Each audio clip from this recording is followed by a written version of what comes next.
What's going on, workforce? Brian here for Work to Game. Today we're talking about Letter from the Producer Live at E3 2017. And there's really some things that just kind of stood out to me and we just have to discuss. So let's just do this thing.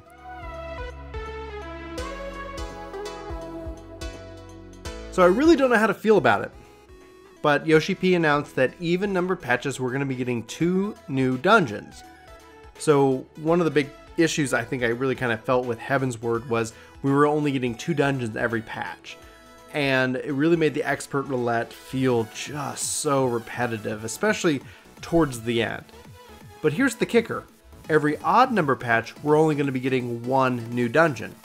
And the reason they said that they're doing this is they want to divert the resources used to make dungeons into making new types of content, whether that's brand new content or just really primarily trying to, I guess, extend the horizontal line of content that we can do.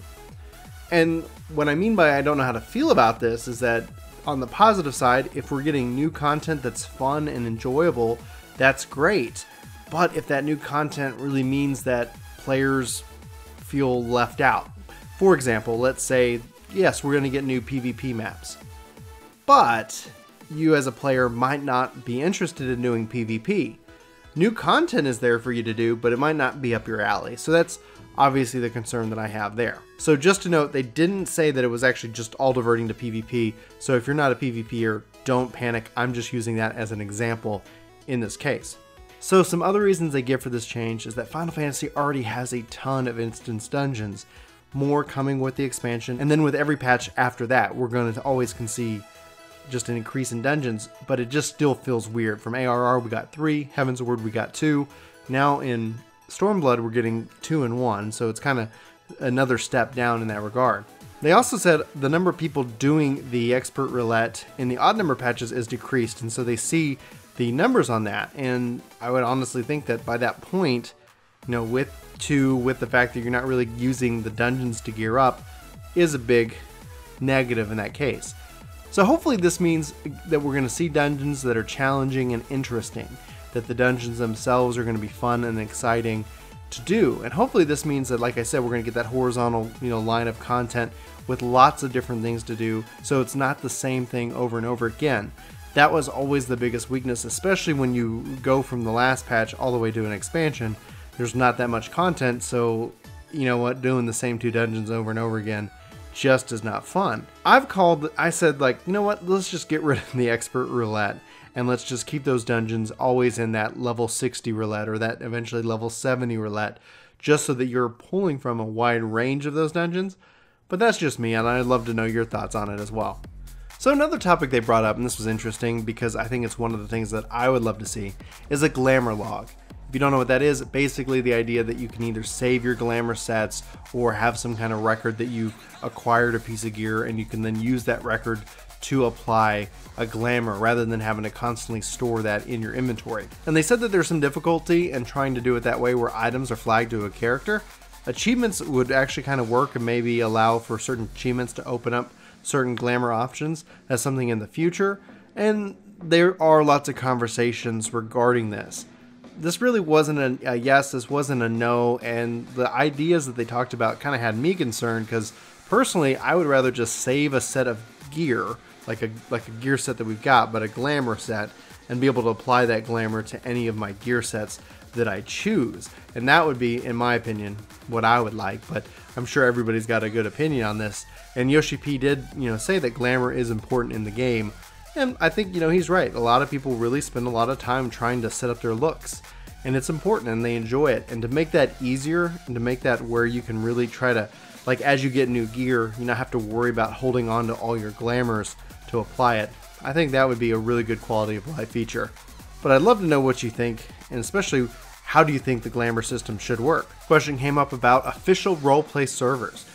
Essentially, yoshi-p said that they do have the ability to flag servers with like an icon that says official roleplay or something of that nature. In the game, characters can set a roleplaying flag on their character just to help inform people that they're roleplaying, which is nice, but it's always kind of been that Balmung has been the unofficial roleplay server of the Final Fantasy XIV community, and so they're concerned with being able to turn that on and off, and so I think they are essentially kind of toying around with the idea of putting out a survey, especially for like players on Balmung, to make sure that everybody has a voice in designating Balmung as a official RP server, as well as any other servers that come out in the future to be able to designate that. They're worried about, obviously, like within the community, if you're playing on that server but you really don't feel like role playing, is the community gonna shame you for not role playing? Honestly, I don't know about that. I would be surprised by it, but I'm sure there are people out there who take it seriously and would want everybody to kind of fall in line with the official rules of the server itself. But I'd love to know your thoughts on this. Should there be an official, an actual official roleplay server? Should there be official servers for any other particular thing?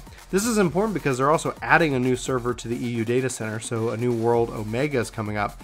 And on the 15th of June, they're going to announce kind of the bonuses that you get for transferring to this new world, which I believe is opening up on the 16th itself. So they are doing a lot of really good things to kind of help drive a lot of traffic to this new world.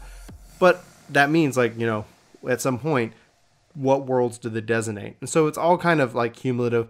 Personally, I think they should. I think Balmung should be an RP server, and whether people want to RP on the server or not, it doesn't really make that big a difference to me. I think it just helps that if I was trying to consider, do I want to role play, what's the best place where I'm going to find the most role players? Oh, there's an official server, and I see it when I'm selecting my world. But that's just me. Let me know your thoughts in the comments below. Perhaps the greatest announcement for me was that the Otter is a minion officially, and it shows Yoshi-p standing right by him, and I'm so excited by this. I saw that minion, and he was a part of like the PSN exclusive theme, and I was like, oh my gosh, I really hope he's a minion, and he is, and now I have to go find him, and I'm hoping there are more of them in the world that we can maybe either interact with. I don't know, but for some reason this Otter just speaks to me as a collector. Now from here, they released the schedule in which that we can expect to see patches. So early access this Friday, this is so exciting. Then the 20th, the official launch. Approximately 2 weeks from the 20th, July 4th, patch 4.01, which is going to introduce Omega. Then 2 weeks after that, approximately July the 18th, 2.05, which is going to introduce Omega. The Lost Canals of Uzenair, which sounds like it's the Aquapolis, but they're the Stormblood edition of that, which is exciting because the Aquapolis was incredible. They're also at this point introducing Algan Tomestones of Creation. That's our new weekly cap tombstone for 4.0, at least for the first series until 4.2. We're also going to be getting Algan Tomestones of Verity. That's the uncapped one that we're going to get as soon as, I guess, we hit level 70 in this case.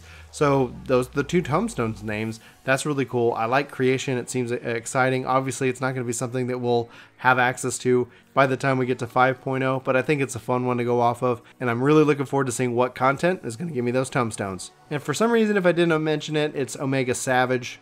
Just wanted to make sure that you guys knew 4.05 is the Savage mode for Omega, and that is going to be great. So they're officially considering the Veteran Rewards program, the program in which that being subscribed for so much time, you get all these varying rewards, mostly at this point Glamour, but there was a couple amounts earlier in its days. They're switching that system to be more kind of a focused, targeting, time-based reward system, and that kicks off with the Fly the Falcon campaign. So having Stormblood registered and being subscribed for 90 days, you're going to get the new Falcon mount. So this is interesting. So from my perspective, it sounds like that these are going to be periods of time. They're going to have these different campaigns, and as long as you hit the requirements for those campaigns, you're going to get the rewards. And then the campaign's going to go away, and then they're going to introduce something else. Now, I honestly think that we could see that those campaigns go away, and the items that you could acquire become purchasable via the Mog Station. They did not confirm that. That is just my opinion. But this seems interesting because it feels like you don't have to be subscribed for 3 years to be able to get X. You are now just going to have to be subscribed for the first 90 days of Stormblood or whatever, and you'll be able to have access to it. So this is important, and it's really, I think, exciting to see that they're rethinking the whole campaign, and then they'll have new campaigns come out throughout the year. And who knows what we're going to get. They said that it's not always going to be mounts. Who knows? It could be gear. It could be various other things. But the fact is that, especially if it's like kind of these 90-day windows, that's a really good amount of time to be subscribed and to play. Plus, you're also then filling out your time card for your veteran rewards. So I think it works. And honestly, this Falcon mount looks way better than the stupid airship mount that we got in 3.x. But that's just me, and I'm not a fan of the Mana Cutter airship mount. So I'm looking forward to getting my hands on the Falcon. But that pretty much wraps it up for the live letter. These are the things that stood out to me. I don't know if you were able to catch it yourself. If you were, let me know what stood out to you and what excited you the most about the live letter. We're just 3 days away from Stormblood, and it's so exciting. I am very much looking forward to diving into Stormblood this Friday. I cannot wait to get my hands on the new battle system, the new choms, and check out the new areas and the story. I'm just a fan, obviously, of this game. I'm a big nut sometimes. But I really appreciate you watching this video and for checking out this channel. And I look forward to talking to you guys more about Stormblood and all the content within it. Let me know what you think in the comments below, and I'll see you in Stormblood. Whoa! Thank you so much for watching! There should be another video like over here! Or there! Or a vlog somewhere around here! And the subscribe button is below with the contact info! Here we go!